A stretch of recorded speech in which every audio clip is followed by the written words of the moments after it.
Hey everyone, it's Catherine and welcome to my channel. So for today's video, I'll be sharing to you the most effective way on how to get A+ or how to get good grades in this school year. By the way, this video is requested by Lorraine Katakutan, so thank you Lorraine for suggesting this video. But before we start, make sure to subscribe to this channel to be part of the hashtag family. And if you want to get notified whenever I upload a new video, don't forget to click the bell button right beside the subscribe button.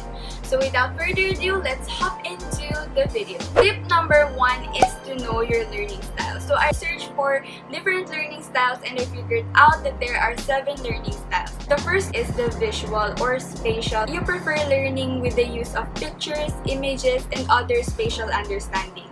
Next is the oral or auditory music. In this kind of learning style, you prefer using sound and music to learn. Next is verbal or linguistic. In this one, you prefer to learn using the words both in writing or in speech. Next one is the physical or kinesthetic. In this one, you prefer to learn using your body, your hands, and your sense of touch. Next is logical or mathematical. In this one, you prefer to use logic, reasoning, and systems. Next is social or interpersonal. So sa learning style na to, you prefer to be with a group or to be with your friends while learning. If you get my point, parang mas gusto mong nakikisama sa iba sa pag-aaral. And the last one is the solitary or intrapersonal. Dito naman, you prefer to work alone or to use self-study. My number 2 tip is to take good notes. Guys, pag nagsusulat kasi kayo and mas naiintindihan nyo, mas madali sa inyo makapag-review, makapag-aral, and mas madali nyong maalala. And to save a time sa paggawa ng mga reviewers or to rewrite your notes, gandahan nyo na yung sulat nyo in the first place para yun na rin yung magiging silbi ninyong guide sa pag-review. My number 3 tip is to always focus in class, especially when your teacher is in front. Kasi guys, may mga sinasabi yung teachers nyo na maaari nyo maalala the next day. And meron din siya mga dinidiscuss na minsan wala sa book but kasama sa mga exam. So always try to listen, not to try but always listen to your teacher. My number 4 tip is to be organized. Number 1 is your time. So, dapat organize yung oras mo. Organize kung kailan ka mag-aaral, kailan ka mag-review, gagawa ng assignment. And number 2, organize ka sa mga gamit mo, especially sa school. Dapat maayos yung mga gamit mo. Mag-provide kayo ng expandable envelope para doon yung nilalagay yung mga school's activities, school work, school papers. Tip number 5 is to set a study time. So guys, as I've said earlier, kailangan organize ka din sa time mo. And make sure na hindi ka masyadong nag-aaksaya ng oras kasi maaaring maaksaya mo yung time mo and then wala na, hindi ka na ulit makapag-aral, hindi ka na makapagawa ng assignments and school works. So, tendency, mauubusan ka ng oras mo.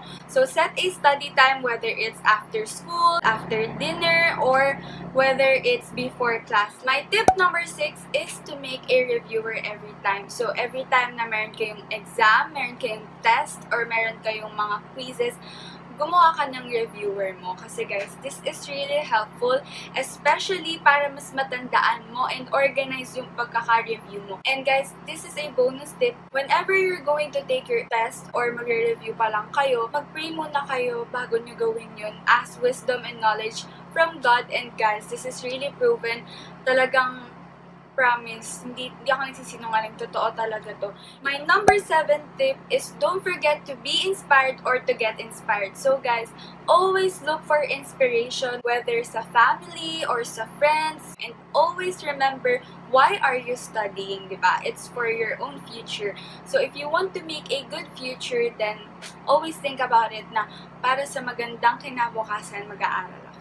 And I know makakatulong na inspired kayo lagi sa mga ginagawa nyo, especially sa pag-aaral. Last but definitely not the least is my number 8 tip. Reward yourself and don't forget to have fun. So guys, school, I know, stressing siya, pero guys, minsan yung school, dun tayo nakakapag-create ng mas unforgettable memories, diba? So, always have fun. And paano naman yung reward yourself? For example, na-achieve mo yung challenge mo sa sarili mo na mapasa mo tong quiz na to or ma-perfect mo tong seat work na to. And don't forget to reward yourself. Whether nabibili ka ng mga school supplies, bagay na gusto mong bilhin. So, that's all the tips that I can share to you guys. ito lang naman yung mga bagay na ginagawa ng ate ko.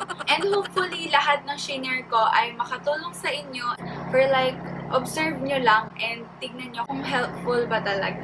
And lagi nyong tatandaan, grades is just a number. It will not define your future or your future success.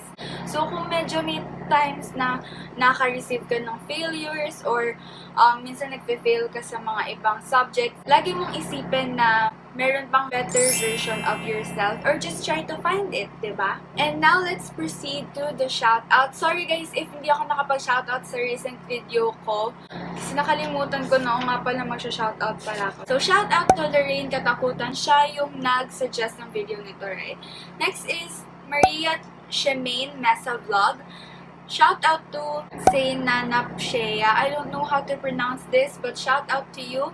And yung last name is Contreras. Shout out to Lloyda Tayado, Gladys Cruz, she is my batchmate. And shout out to Isabella Domingo, I'm Renza, MK Andaya, Janela Kasim, hi, and to Stella Gwen Pinlac. So before I end this video, I just want to thank you guys for watching and make sure to subscribe to this channel. Click the bell button so you won't miss any of my videos. Please give this one a thumbs up if this video helped you somehow. And see you guys on my next video. Bye!